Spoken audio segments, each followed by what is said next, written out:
to the physics friction of minds. So friends, here we are discussing the physics of a 12th board, okay? And currently we are discussing the chapter, that is the chapter number 2 from your syllabus, that is mechanical properties of a fluids, which is alternatively called as a fluid mechanics, right? And we have completed the one section of this chapter, that is hydrostatics. And last lecture में हमने इस chapter का second section जो है वो start किया था, and that is surface tension. ठीक है, सो हमने नियर अबाउट 1 आवर का डिस्कशन किया था लास्ट लेक्चर में, जिसमें मैंने आपको बताया था कि सरफेस टेंशन मीन्स एग्जैक्टली क्या होता है, कैसे मैंने आपको सरफेस टेंशन का फेनोमेना एक वो स्ट्रेच्ड इलास्टिक मेम्ब्रेन जो थी बलून की उससे कंपेयर करके आपको बताया था. ठीक है, हमने जनरल जो बेसिक डेफिनेशंस थी वो देखी थी मॉलिक्यूलर थियरी एक्सप्लेन करने के लिए, और उसके बाद हमने molecular theory of surface tension देखा था, जिसमें से क्लियर हुआ था how the free surface of a liquid shows this important property and that we called as a surface tension. Okay, so एक शॉर्ट में अगर surface tension मतलब क्या, ये हमें अगर फेनोमेना पॉइंट ऑफ व्यू बताना होगा तो हम क्या बोलेंगे कि लिक्विड का जो फ्री सरफेस है it acts like a stretched elastic membrane of that rubber, right? And as that stretched elastic membrane tries to reduce its surface area, in the similar way this free surface of a liquid also tries to reduce its surface area, to minimize its surface area. और उसके वजह से क्या होता है, that free surface of a liquid gets shrinks, that means it is under tension and we call that tension as a surface tension. ठीक है, और surface area कैसे reduced होता है ये मॉलिक्यूलर थ्योरी ने एक्सप्लेन किया कि सरफेस फिल्म पे जो मॉलिक्यूल्स होते हैं, इस सरफेस फिल्म पे जो मॉलिक्यूल्स होते हैं वो क्या किए जाते हैं, इस नेट अनबैलेंस्ड कोहेसिव फोर्स की वजह से डाउनवर्डली लिक्विड के इनसाइड इस बल्क में पुल किए जाते हैं, राइट? और उसकी वजह से सरफेस फिल्म पे जो मॉलिक्यूल्स है उनका जो नंबर है वो रिड्यूस्ड हो जाता है, और उसके वजह से मॉलिक्यूल्स कम होने की वजह से ये सरफेस एरिया जो है वो क्या होता है, रिड्यूस्ड होता है, और उस वजह से ये सरफेस फिल्म श्रिंक होने लगती है. और that surface film is getting shrink, it cannot shrink any further, that means it is under tension and that tension we call it as a surface tension. So ये सब हमने practically relate करके भी explain किया है, और the same चीज़ हमें molecular theory ने भी एक्सप्लेन करके दी है, how this free surface of a liquid reduces its surface area. Okay, so ये जो फेनोमेना है सरफेस टेंशन का, ये एक इम्पॉर्टेंट प्रॉपर्टी है जो लिक्विड का फ्री सरफेस शो करता है. सो ये जो जनरल फेनोमेना है ये हमने लास्ट लेक्चर में थरो डिस्कस किया था, राइट? सो अभी मैंने फिर से वही हेडिंग दिया है, सरफेस टेंशन. तो देखिए, फिजिक्स में जो भी कॉन्सेप्ट होता है, जो भी फेनोमेना होता है, उसका एक थ्योरेटिकल एक्सप्लेनेशन होता है, एट द सेम टाइम उसे प्रूफ करने के लिए एक मैथमेटिकल एनालिसिस होता है, राइट? एक मैथमेटिकल फॉर्मुलेशन होता है. तो थ्योरेटिकली क्या होता है, सरफेस टेंशन मतलब क्या, वो कैसे होता है, कैसे सरफेस एरिया रिड्यूस्ड होता है, ये सब हमें मॉलिक्यूलर थियरी ने एक्सप्लेन करके दिया है, राइट?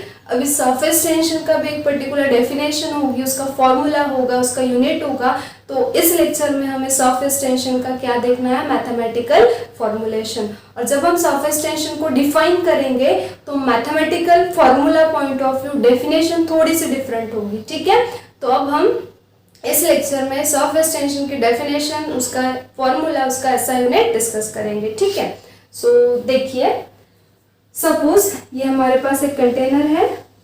ठीक है, ये एक कंटेनर है जिसमें हमने क्या किया है, लिक्विड फिल किया है, और एवरी टाइम जब भी हम सरफेस टेंशन स्टडी कर रहे हैं, हम as a liquid we are using water, because water is easily available and it is cost free. हमें फ्री में अवेलेबल हो सकता है करके हम हर एग्जाम्पल में क्या यूज कर रहे हैं, as a fluid, as a liquid we are using a water. ठीक है, सो अब आपको पता है कि ये जो फ्री सरफेस है लिक्विड का, इसे हम फ्री सरफेस कहते हैं, इसे हम बल्क कहते हैं, और सरफेस टेंशन ये प्रॉपर्टी लिक्विड का फ्री सरफेस शो करता है, राइट? ये सब हमें पता है. ठीक है, तो इस फ्री सरफेस को, लिक्विड के इस फ्री सरफेस को अगर आप 3D में इमेजिन करोगे, या फिर सपोज ये कंटेनर है हमारे पास. ठीक है, ये कंटेनर सपोज ग्लास है हमारे पास एज अ कंटेनर, उसमें क्या किया हमने, वाटर फिल किया. ठीक है, अब उस ग्लास को आप ऊपर से देख रहे हो, ऊपर के एंगल से जब आप देखोगे इस तरह से, suppose here is your eyes,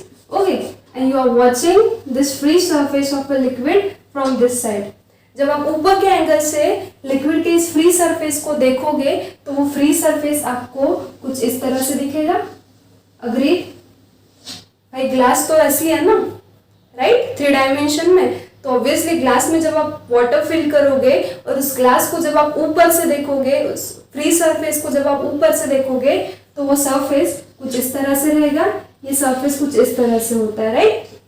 So the surface will be like this, and of course this surface also consists of a water molecules। एक चीज क्लियर है कि ये जो मैंने ड्रॉ किया ये सर्कल नहीं है, तो ये क्या है, ये क्या है, लिक्विड का फ्री सरफेस है जिसे हम ऊपर के एंगल से देख रहे हैं कंटेनर में, करेक्ट। और ऑब्वियसली फ्री सरफेस भी तो लिक्विड से बना है, सो ऑब्वियसली इस फ्री सरफेस में भी क्या है, लिक्विड मॉलिक्यूल्स है। यहाँ तक बात समझ में आई? हमें सरफेस टेंशन डिफाइन करना है मैथमेटिकली, ठीक है, तो इतना समझ में आया।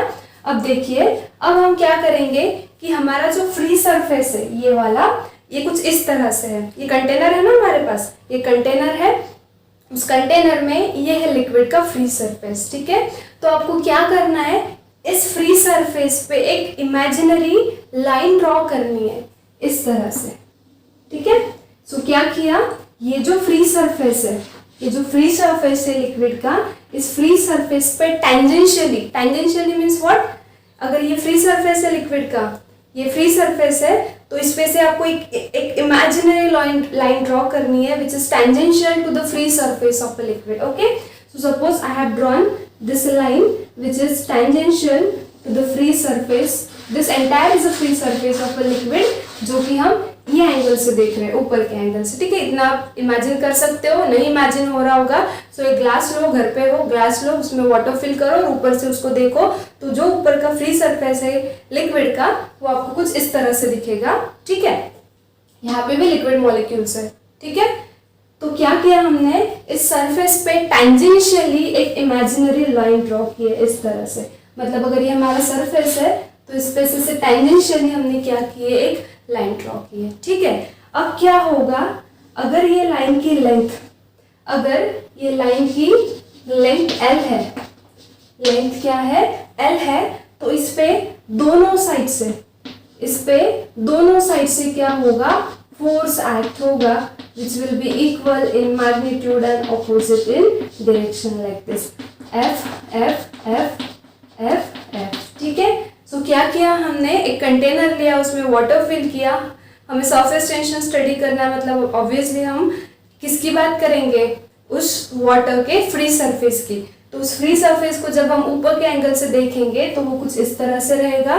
उस फ्री सरफेस पे क्या किया हमने, एक टेंजेंशियल लाइन ड्रॉ की, वो इमेजिनरी है, ठीक है, क्योंकि वाटर पे लाइन ड्रॉ करना इज प्रैक्टिकली नॉट पॉसिबल। तो हमने एक इमेजिनरी लाइन ड्रॉ की which is tangential, this line, ये इंपॉर्टेंट है, this line is tangential to free surface, okay, this line is tangential to the free surface and this is imaginary line, ये line क्या है, imaginary है, ठीक है। तो ये जब इमेजिनरी लाइन हम ड्रॉ कर रहे हैं तो इस लाइन पे भी क्या है, ये पूरा सरफेस ही तो लिक्विड मॉलिक्यूल से बना है, वाटर मॉलिक्यूल से बना है, सो ऑब्वियसली यहाँ पे भी क्या है, इस लाइन पे भी क्या है, मॉलिक्यूल्स है।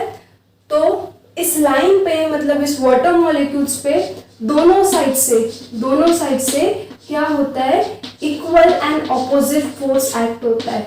अब सबसे पहला क्वेश्चन आपके माइंड में ये अराइज हुआ होगा कि ठीक है, फ्री सरफेस हमने कंसीडर कर लिया, इमेजिनरी लाइन भी हमने इमेजिन कर ली, बट अब ये इक्वल एंड ऑपोजिट फोर्स कहाँ से अप्लाई हो रहा है, ठीक है।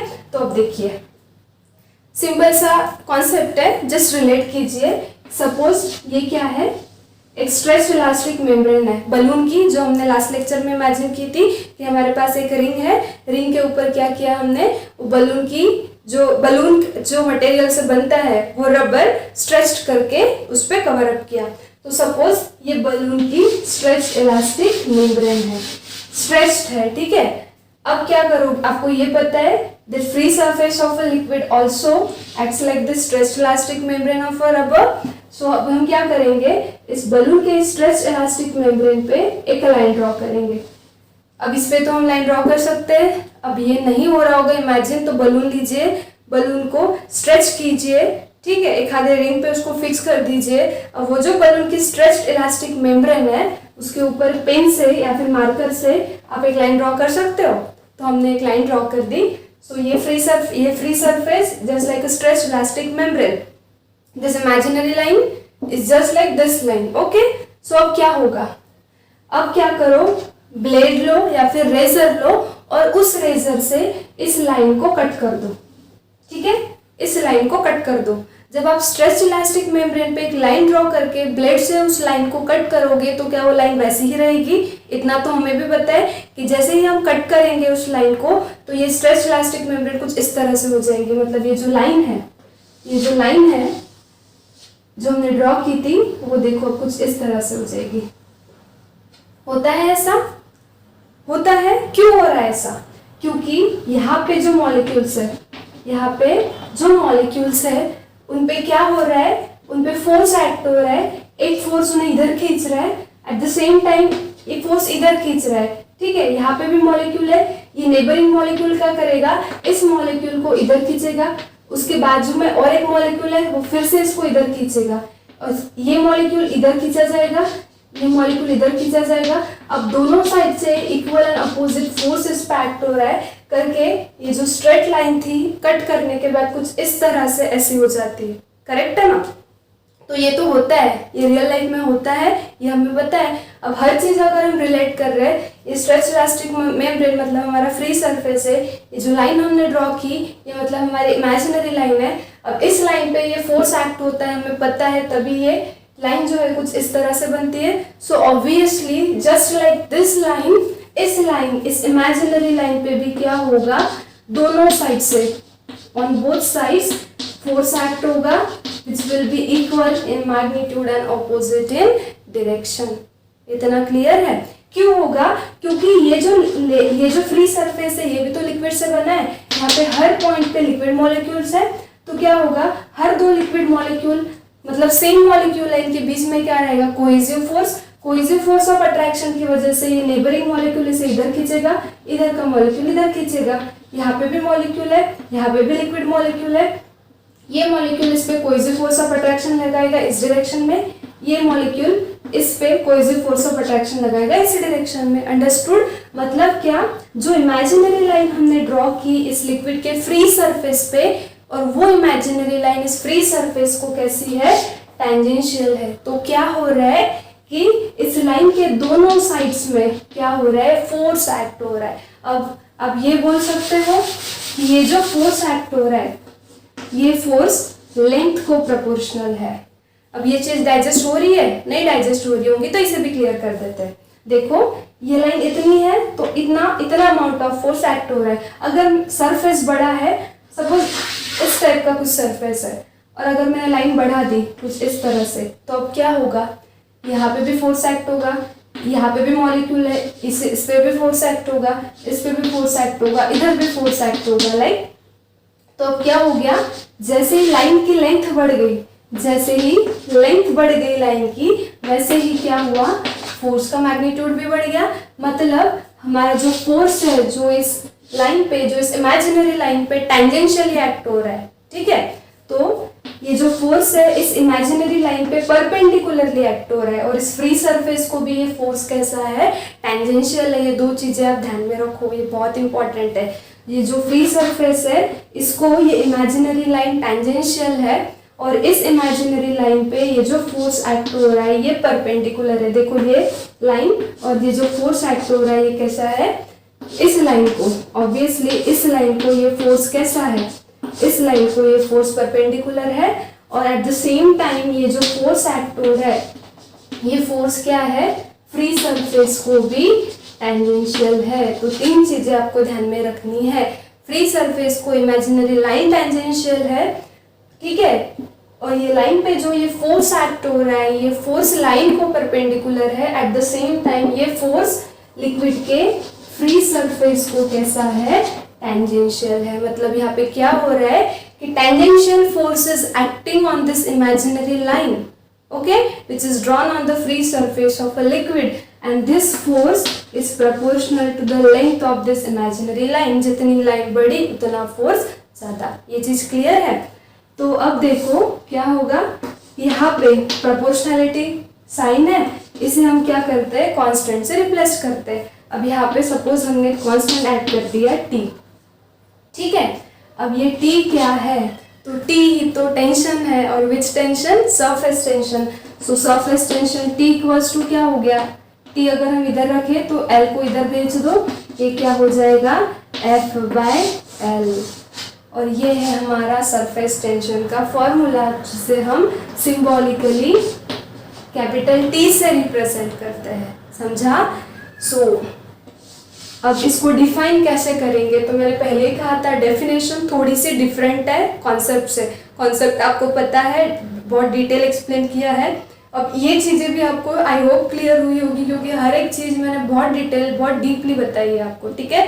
कैसे इमेजिनरी लाइन ड्रॉ की, क्यों फोर्स एक्ट हो रहा है, इससे रिलेट करके बताया। फोर्स एक्ट हो रहा होगा तभी तो वो ऐसे होगा ना, right.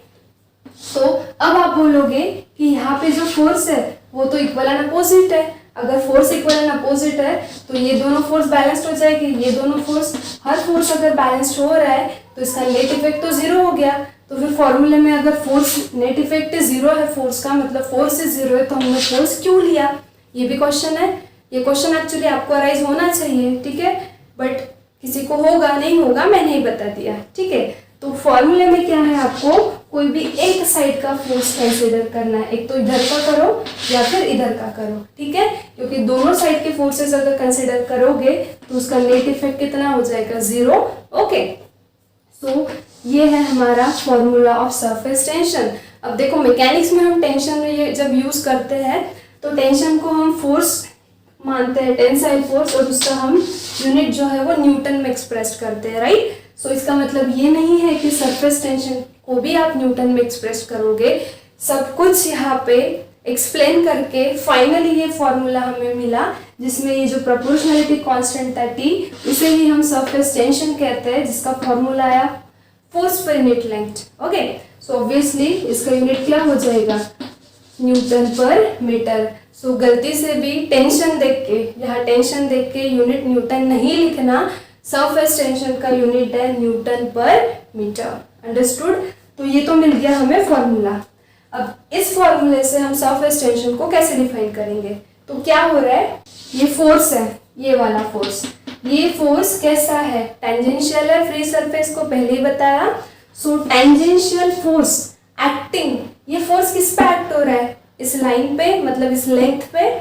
So tangential force acting per unit length, tangential force, this force is tangential, clear है, एक्टिंग पर यूनिट लेंथ, इस लेंथ पे एक्ट हो रहा है।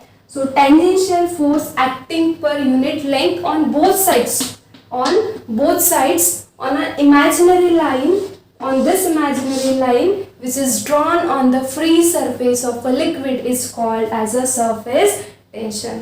समझ में आई डेफिनेशन। तो this is the formula of surface tension, ठीक है। अब इसका यूनिट, इसका ऐसा यूनिट क्या हो जाएगा, not exactly the newton but it is newton per metre.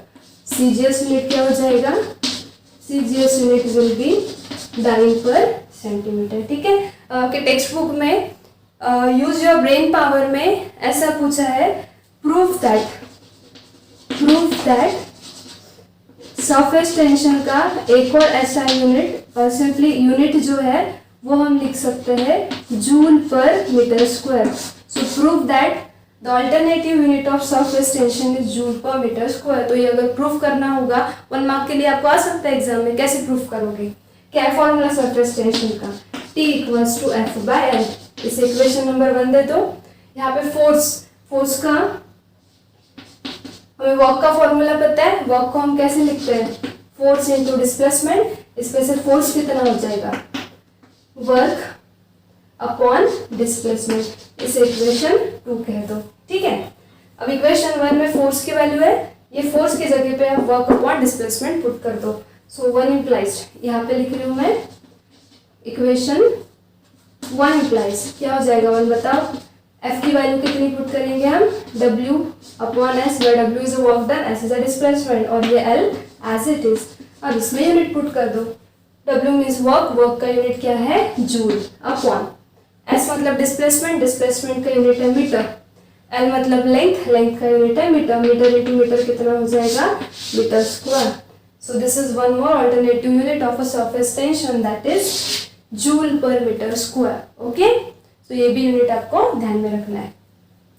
तो यहाँ पे हमने क्या किया कि जो भी थ्योरेटिकल डिस्कशन हमने किया था रिगार्डिंग सरफेस टेंशन, उस सरफेस टेंशन का मैथमेटिकल फॉर्मुलेशन हमने किया, उस पे से ये डेफिनेशन बनाई, उसका ऐसा यूनिट लिखा, उसका अल्टरनेटिव यूनिट हमने डिराइव किया। इस पे से आप डायमेंशंस भी लिख सकते हो। क्या हो जाएंगे डायमेंशन सरफेस टेंशन के? फोर्स के डायमेंशन क्या है? m1 l1 t-2 अपॉन नीचे क्या है लेंथ, लेंथ के डायमेंशन क्या है l1। सो ये L1 कैंसिल हो जाएगा, मतलब यहाँ पे कितना हो जाएगा 0। सो m1 l0 t-2 this is the dimension of surface tension. Understood? तो हमने क्या किया, डेफिनेशन डिफाइन किया, फॉर्मूला लिखा, एसआई यूनिट देखा, सीजीएस यूनिट देखा, ऑल्टरनेटिव यूनिट देखा, डायमेंशन देखा। ठीक है, अब मैं डायरेक्टली ये डेफिनेशन आपको 5 मिनट्स में एक्सप्लेन कर सकती थी डायरेक्ट डिक्टेट करके, बट ये डेफिनेशन को डाइजेस्ट करना क्वाइट इम्पॉसिबल है जब तक आपके कॉन्सेप्ट क्लियर नहीं होंगे। सो मैंने बहुत डिटेल कॉन्सेप्चुअली बताया है कि कैसे ये हमने डिफाइन किया। ठीक है, सो this is about the surface tension. अब हम देखते हैं surface energy. Okay, so let's talk about the surface energy. अब सरफेस एनर्जी बहुत सिंपल सा फिनोमेना है। अब आपको एक चीज़ पता है कि सरफेस टेंशन ये प्रॉपर्टी लिक्विड का फ्री सरफेस शो करता है। सो ऑब्वियसली फ्री सरफेस से रिगार्डिंग या फ्री सरफेस पे जो मॉलिक्यूल्स है उनके उससे रिगार्डिंग जो एनर्जी होगी उसे हम कहते हैं सरफेस एनर्जी। ठीक है, बट इसका थोड़ा सा डिटेल एक्सप्लेनेशन हम यहाँ पे देंगे सो दैट आपको और क्लियर हो जाए कि एग्जैक्टली सरफेस एनर्जी मतलब होता क्या है। ठीक है, बट उसके पहले एक छोटा सा जो बेसिक कॉन्सेप्ट है वो हम देखेंगे जो कि यहाँ पे हमें यूज़ करना है। ठीक है, हम बात करेंगे पोटेंशियल एनर्जी की। अब ये पोटेंशियल एनर्जी जो है वो आप 8, 9, 10 से पढ़ते आ रहे हो कि energy possessed by a particle by the virtue of its state, its position or a height we call it as a potential energy। अब जनरली जो पोटेंशियल एनर्जी हम स्टडी करते हैं स्कूल में वो होती है ग्रेविटेशनल पोटेंशियल एनर्जी। ठीक है, जो हाइट से रिलेटेड होती है, जिसका फॉर्मूला हम लिखते हैं mgh। ठीक है, at the same time elastic potential energy होती है, इलेक्ट्रोस्टैटिक पोटेंशियल एनर्जी होती है। तो हम सिर्फ जनरल थोड़ा सा बेसिक देखेंगे क्योंकि अगर पोटेंशियल एनर्जी का कॉन्सेप्ट क्लियर है तो आपको समझ में आएगा कि सरफेस एनर्जी क्या है। ठीक है, तो देखिए सिंपल से लैंग्वेज में हम यहाँ पे एक्सप्लेन करेंगे। सपोज ये अर्थ सरफेस है। अब ये फ्री सरफेस नहीं है, ये क्या है अर्थ सरफेस है। ठीक है, ये अर्थ सरफेस पे एक क्या रखा मैंने ब्लॉक रखा। ठीक है, और ऑब्जेक्ट रखा जिसका मास है स्मॉल है। अब क्या होगा, इस ब्लॉक पे नीचे से क्या होगा, ग्रेविटेशनल फोर्स एक्ट होगा इन टर्म्स ऑफ वेट, और उसे हम कितना लिखते हैं mg। और आपको पता है mg की डायरेक्शन क्या होती है, वर्टिकली डाउनवर्ड। क्लियर है? अब सपोज मुझे क्या करना है, इस ब्लॉक को अपवर्ड लिफ्ट करना है। इस ब्लॉक को मुझे क्या करना है, अपवर्ड लिफ्ट करना है at a particular height h। ठीक है, अब ये तो हम एक्सपीरियंस करते हैं कि कोई भी हेवी ऑब्जेक्ट को अगर हमें लिफ्ट करना होगा ऊपर तो हमें क्या करना पड़ता है, हमें वर्क परफॉर्म करना पड़ता है। तो देखिए क्यों करना पड़ता है, क्योंकि ग्रेविटेशनल फोर्स उस ऑब्जेक्ट को नीचे खींचता है, राइट, इस डायरेक्शन में। और अब क्या करना है, हमें ऑब्जेक्ट को अगर ऊपर लिफ्ट करना है तो हमें क्या करना होगा, हमें ऑब्जेक्ट को ऊपर लिफ्ट करना है। ग्रेविटेशनल फोर्स की डायरेक्शन है ये डाउनवर्ड, राइट। तो अगर हमें ऑब्जेक्ट को ऊपर लिफ्ट करना होगा तो हमें इस mg के मतलब इस फोर्स के ऑपोजिट में जाके कुछ वर्क परफॉर्म करना होगा। अगर इस फोर्स को अगर हमने ओवरकम कर दिया तो ही हम ऊपर लिफ्ट करेंगे ऑब्जेक्ट को, अदरवाइज वो फोर्स तो फिर से उसे नीचे खींच लेगा। करेक्ट है? तो क्या करना है, हमें इस ऑब्जेक्ट को अगर ऊपर लिफ्ट करना है तो हमें इस डाउनवर्ड फोर्स के, इस ग्रेविटेशनल फोर्स के ऑपोजिट में जाके कुछ वर्क करना पड़ेगा। करेक्ट? तो सपोज हमने इस ग्रेविटेशनल फोर्स के ऑपोजिट में जाके कुछ वर्क करके क्या किया, इस ऑब्जेक्ट को इस हाइट पे लिफ्ट करके शिफ्ट कर दिया। ठीक है ना? तो यहाँ पे ये करने के लिए, इस ऑब्जेक्ट को लिफ्ट करने के लिए हमने क्या किया है, वर्क किया है। बट वो वर्क कैसे किया है, वो वर्क किया है by opposing this gravitational force. इस ग्रेविटेशनल फोर्स के ऑपोजिट में जाके हमने ये वर्क किया है, तभी हम ऑब्जेक्ट को ऊपर लिफ्ट कर पाए। अब जो वर्क ये किया है ये हमने किस पे किया है, ऑब्जेक्ट पे ही तो किया है उसको ऊपर लिफ्ट करते वक्त। तो ये वर्क इस ऑब्जेक्ट में काय के फॉर्म में स्टोर होता है, एनर्जी के फॉर्म में, because work and energy are interconvertible. Object पे जितना वर्क करोगे उस ऑब्जेक्ट में वो वर्क एनर्जी के फॉर्म में स्टोर होगा। अब आपने ऑब्जेक्ट को हाइट पे ले जाके रख दिया है तो ऑब्वियसली जो वर्क उस ऑब्जेक्ट में एनर्जी के फॉर्म में स्टोर हुआ है वो एनर्जी कौन सी होगी, वो होगी पोटेंशियल एनर्जी।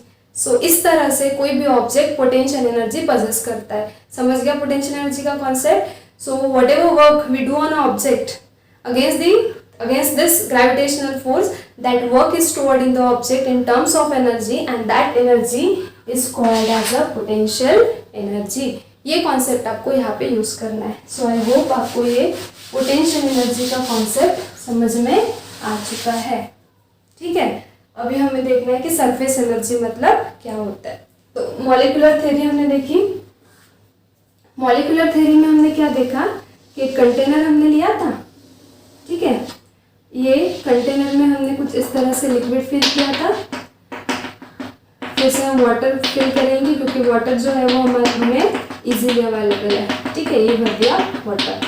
अब हमने क्या किया था, इसमें 3 मॉलिक्यूल्स दिए थे। तो अब हम 2 ही मॉलिक्यूल्स की बात करते हैं। सपोज यहाँ पे एक मॉलिक्यूल है, दूसरा इस सरफेस पे है। अब सरफेस टेंशन का कॉन्सेप्ट आपको पता है। ठीक है, अब ये मॉलिक्यूल के सराउंडिंग में सारे वाटर मॉलिक्यूल्स है। सो ये क्या होगा, यहाँ पे हर साइड से इस मॉलिक्यूल पे क्या लगेगा, cohesive force, because same molecules are there. ये मॉलिक्यूल इधर का इसे इधर खींचेगा, ये इधर खींचेगा, ये इधर, ये इधर, ये इधर, ये इधर, लाइक दिस। अब ये फोर्स इसे बैलेंस कर रहा है, ये फोर्स इसे, ये इसे, ये इसे, मतलब जो नेट कोहेसिव फोर्स है इस मॉलिक्यूल के लिए वो कितना हो गया, 0 हो गया। ठीक है, अब दूसरा मॉलिक्यूल जो है वो कहाँ पे है, यहाँ पे है। ठीक है, ये हमने देखा है। इस मॉलिक्यूल पे नीचे के वाटर मॉलिक्यूल जो है वो इस तरह से कोहेसिव फोर्स एक्ट करेंगे और ऊपर के जो एयर मॉलिक्यूल है वो क्या करेंगे, एडहेसिव फोर्स एक्ट करेंगे। बट हमें पता है कि वो एडहेसिव फोर्स कोहेसिव फोर्स के कंपैरिजन में वीक है, जिसे हमने इग्नोर कर दिया था। मतलब अब यहाँ पे क्या है कि नेट जो फोर्स है वो कौन सा है, कोहेसिव है, बट वो कोहेसिव फोर्स कैसा है, अनबैलेंस्ड है। यहाँ पे बैलेंस था, यहाँ पे अनबैलेंस्ड है, और उस नेट अनबैलेंस्ड कोहेसिव फोर्स की डायरेक्शन क्या है, डाउनवर्ड। और करके ये नेट अनबैलेंस्ड कोहेसिव फोर्स क्या करेगा, इस मॉलिक्यूल बी को कहाँ लेकर आएगा, inside the bulk, inside this liquid. करके क्या होगा कि लिक्विड के फ्री सरफेस पे जो मॉलिक्यूल्स थे उन पे ये net unbalanced cohesive force act हो रहा है, और वो फोर्स क्या कर रहा है, उस मॉलिक्यूल को नीचे लेकर आ रहा है। करके यहाँ का एक मॉलिक्यूल कम हो गया, ये नीचे आ गया, इस पे भी फोर्स एक्ट हो रहा है, ये भी नीचे आ गया। तो ऐसे क्या हो रहा है कि इस फ्री सरफेस पे जो नंबर ऑफ लिक्विड मॉलिक्यूल्स है उनकी जो मेजॉरिटी है, उनका जो नंबर है वो क्या होते जा रहा है, वो कम होते जा रहा है। ठीक है, सो यहाँ तक आपको समझ में आ गया। बट मैंने आपको बताया कि 1 बाय 1 अगर हर मॉलिक्यूल नीचे आते जाएगा इस तरह से तो सारे मॉलिक्यूल्स ही खत्म हो गए, मतलब फ्री सरफेस ही नहीं है। बट ऐसा होता है क्या, अगर लिक्विड का फ्री सरफेस ना होना ये पॉसिबल ही नहीं है। कोई भी लिक्विड को फ्री सरफेस तो होता ही है। तो अगर ये स्टेबल फ्री सरफेस मेंटेन करना होगा तो मैंने आपको बताया कि जिस तरह से एक मॉलिक्यूल को कोहेसिव फोर्स नीचे खींच के लाता है, दूसरा मॉलिक्यूल जो है वो फिर से बल्क में जो मॉलिक्यूल है वो यहाँ जाके इसकी जगह ले लेता है। फिर से अगर यहाँ से कोई मॉलिक्यूल नीचे आ गया कोहेसिव फोर्स की वजह से, तो बल्क में का एक मॉलिक्यूल यहाँ जाके उसकी जगह ले लेता है। ठीक है, तो लिक्विड तो चाहता है कि उसका सरफेस एरिया रिड्यूस्ड हो, बट अगर ऐसा होता है तो सरफेस ही खत्म हो जाएगा, और बिना सरफेस के लिक्विड एग्जिस्ट नहीं करता है। ठीक है ना, तो क्या होगा, लिक्विड तो चाह रहा है कि उसका सरफेस रिड्यूस्ड हो, और वो कोशिश कर भी रहा है। एक मॉलिक्यूल यहाँ से हट भी रहा है, कोहेसिव फोर्स की वजह से नीचे आ रहा है, but at the same time दूसरा मॉलिक्यूल उसकी जगह ले लेता है। क्यों लेता है, सो दैट ये जो सरफेस है ये बना रहे, ये स्टेडी रहे, ये स्टेबल रहे, क्योंकि लिक्विड बिना सरफेस के नहीं रह सकता। ये क्लियर है। तो अब क्या होगा, अब इतना ये चीज़ें आपको पता है। ठीक है, तो अब क्या हो रहा है, सपोज ये जो मॉलिक्यूल है सरफेस पे का, ये मॉलिक्यूल क्या हो गया, net cohesive unbalanced cohesive force की वजह से नीचे आ गया। अब अगर ये मॉलिक्यूल नीचे आ रहा है तो यहाँ का कोई मॉलिक्यूल क्या करेगा, जाके यहाँ का कंसीडर करने से बेटा ये मॉलिक्यूल हम ले लेते हैं। ये मॉलिक्यूल तो बल्क में है ना, जैसे ये मॉलिक्यूल नीचे आएगा, ये मॉलिक्यूल क्या करेगा, इसकी जगह ले लेगा, ठीक है ना। बट अब क्या हो रहा है भाई, ये मॉलिक्यूल भी तो क्या है, चारों साइड से लिक्विड से घिरा है ना, तो ये है सरफेस का मॉलिक्यूल, ये है ये वाला बल्क में का मॉलिक्यूल, ठीक है। जैसे ये नीचे आ रहा है, ये चाहता है कि मैं जाके इसकी जगह ले लूँ, सो दैट लिक्विड का सरफेस बना रहे।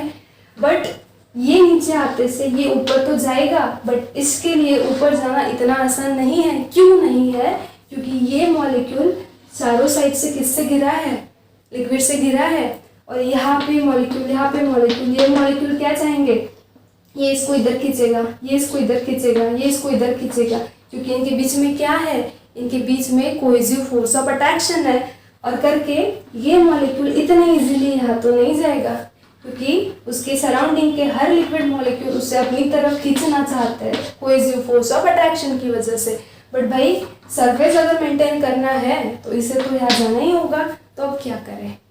तो जैसे यहाँ पे ऑब्जेक्ट को लिफ्ट करने के लिए हमने इस mg के अपोज में जाके वर्क किया था, वैसे ही ये लिक्विड मॉलिक्यूल क्या करेगा, जो सारे लिक्विड मॉलिक्यूल उन्हें अपनी तरफ अट्रैक्ट कर रहे हैं, उस कोहेसिव फोर्स के अपोज में जाके क्या करेगा, कुछ वर्क परफॉर्म करेगा और कहाँ शिफ्ट होगा, यहाँ पे। और यहाँ का मॉलिक्यूल कहाँ शिफ्ट होगा, नीचे बल्क में। तो ये इस तरह से ये मॉलिक्यूल यहाँ पे तो शिफ्ट हो गया, बट यहाँ जाने के लिए उसने क्या किया, उसने कोहेसिव फोर्स के अपोज में जाके क्या किया, वर्क किया, और उस वर्क के साथ वो मॉलिक्यूल यहाँ पे शिफ्ट हुआ। अब यहाँ पे भी तो हमने वर्क किया था और इसे यहाँ शिफ्ट किया था, तो वो वर्क इस मॉलिक्यूल में, इस ऑब्जेक्ट में किसके फॉर्म में स्टोर हुआ था, एनर्जी के। तो यहाँ पे भी ये मॉलिक्यूल क्या कर रहा है, यहाँ जाने के लिए इन कोहेसिव फोर्सेस के अपोज में जाके वर्क कर रहा है। तो वो वर्क इस मॉलिक्यूल में काय के फॉर्म में स्टोर होगा, एनर्जी के फॉर्म में। तो अब लिक्विड मॉलिक्यूल को खुद की पोटेंशियल एनर्जी तो है ही, फिर वो फ्री सरफेस में रहो या फिर वो बल्क में रहो। बट जो मॉलिक्यूल अब नीचे से ऊपर जा रहे हैं, उनके पास क्या है कि एक एक्स्ट्रा एनर्जी है, और ये एक्स्ट्रा एनर्जी उनके पास कहाँ से आई, तो उन्होंने तो वर्क किया है, इस कोहेसिव फोर्स के अपोज में जाके वर्क किया है यहाँ तक पहुँचने के लिए। और वही वर्क इन मॉलिक्यूल में काय के फॉर्म में स्टोर हुआ, एक एनर्जी के फॉर्म में।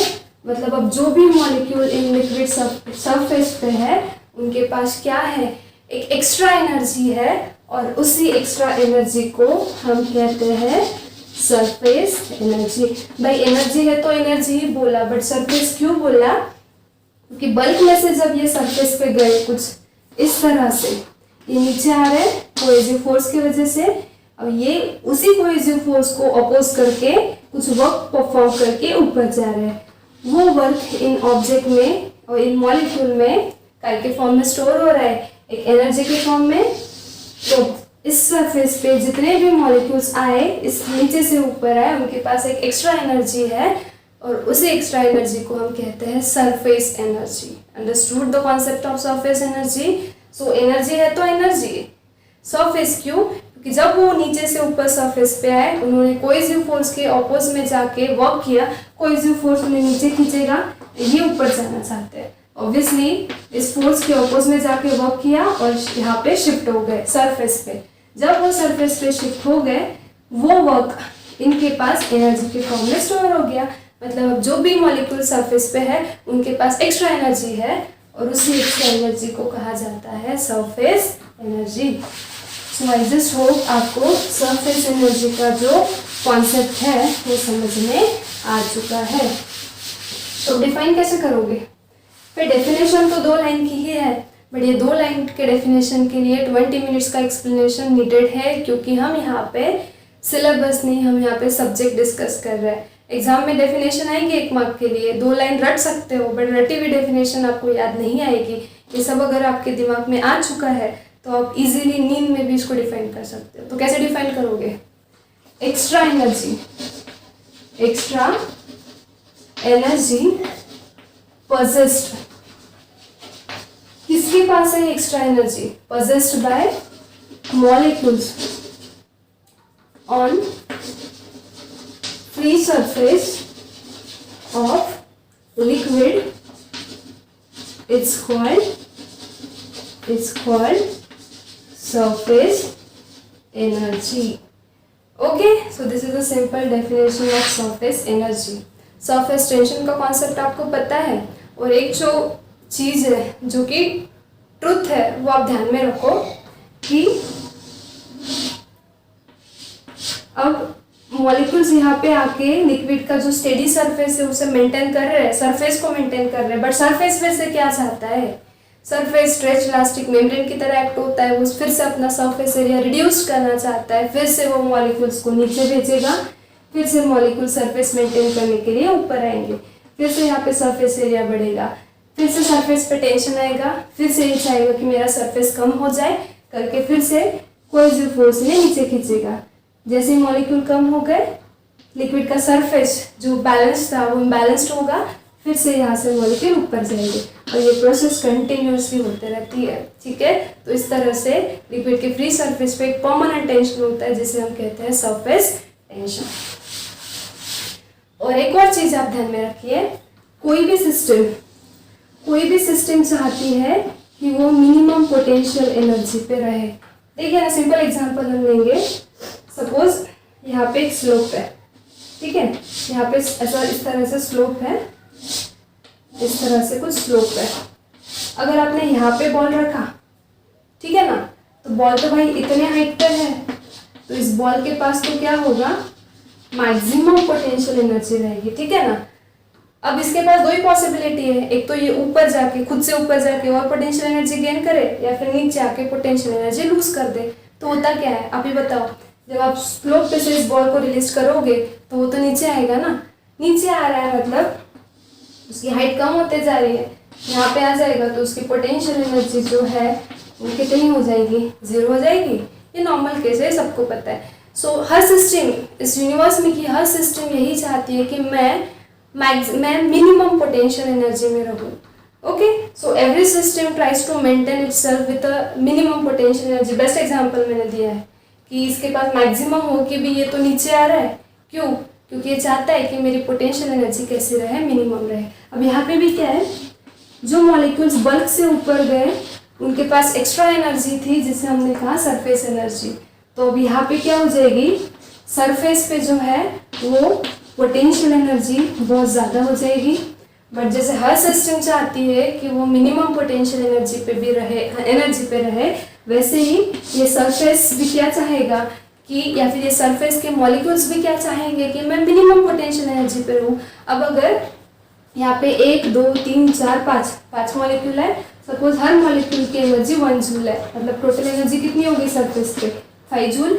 अब ये 5 जूल एनर्जी मैक्सिमम है इसके लिए। Just like this her system चाहती है कि वो मिनिमम पोटेंशियल एनर्जी पे रहे, तो क्या करेगा ये, इसे सपोज 5 जूल से एनर्जी करनी है 3 जूल पे, मिनिमाइज करनी है, कम करनी है, तो ये क्या करेगा, कुछ मॉलिक्यूल्स को नीचे भेज देगा।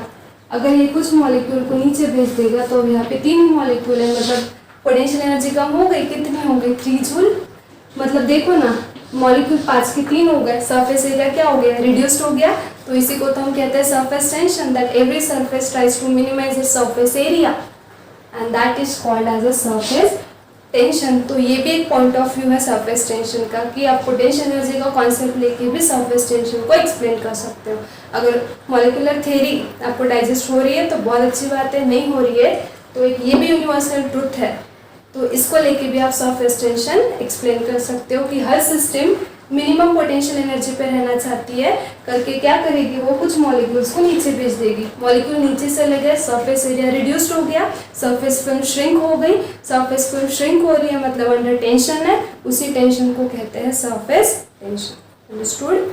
ओके, तो देखिए जो भी हमने कुछ 30-40 मिनट्स का डिस्कशन किया, उसमें अगर एग्जाम पॉइंट ऑफ व्यू बोले तो डेफिनेशन 2 ही हमने देखी, एक सरफेस टेंशन की, एक सरफेस एनर्जी की। 2 लाइन की डेफिनेशन है, 5 मिनट्स में प्रिपेयर हो जाएगी, रट्टा मारोगे तो। बट 2 दिन बाद याद करोगे, याद नहीं आएगी। कॉन्सेप्चुअली जाओगे, हर पॉइंट को प्रैक्टिकली रिलेट करोगे तो समझ में आएगा। ठीक है, सो आज हमने देखा surface tension, surface energy. Next lecture में देखेंगे relation between surface tension and surface energy. तो एक छोटा सा डेरिवेशन है, जो बहुत बार एग्जाम में पूछा जाता है। ठीक है, तो हम नेक्स्ट लेक्चर में देखेंगे। तब तक stay studious, stay curious. Thank you.